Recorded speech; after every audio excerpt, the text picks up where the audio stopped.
A local family is remembering a Desert Hot Springs man who was killed in a hit-and-run crash last week.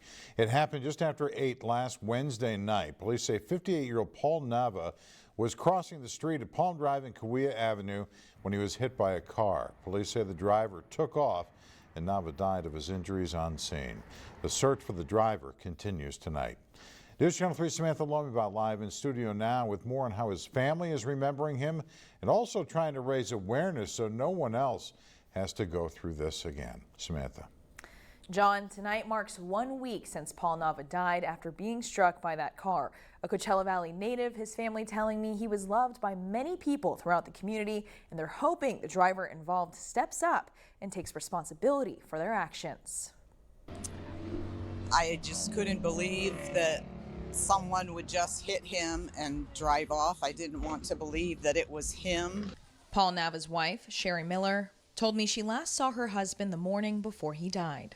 I couldn't believe that someone would actually do that to him or any person for that matter. Nobody deserves that.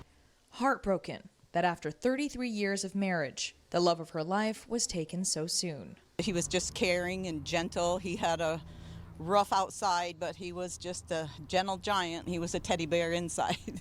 Nava's son, Nathaniel, told me he's always looked up to his father. He was my superhero. He was great. Everything I could imagine in a dad. He was it. He was just always there for me, no matter what.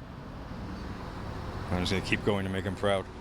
Nava was a father to 3, grandfather to 7, and a friend to many. He just wanted to make his grandchildren proud and leave, you know, that kind of morals and legacy for them to just keep going. They described him as a hard worker who loved to help. Help anybody, no matter what his situation was. He would always do what he could to help anybody else. 2 memorials in his honor can be seen on both sides of the road that he was crossing on that fateful night.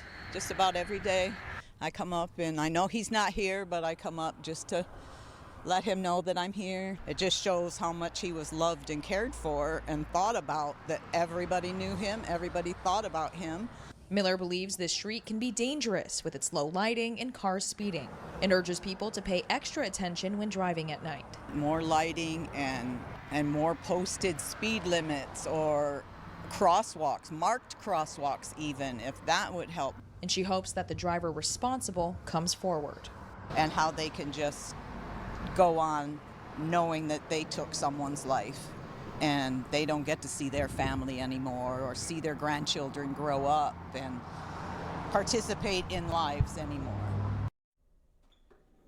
Now, if you'd like to help support the family with funeral expenses, you can find the link to that on our website, the GoFundMe link on our website, KESQ.com. Now, as for the driver involved, authorities say the car could be a sport utility vehicle. And if you have any information about this incident, contact Desert Hot Springs Police.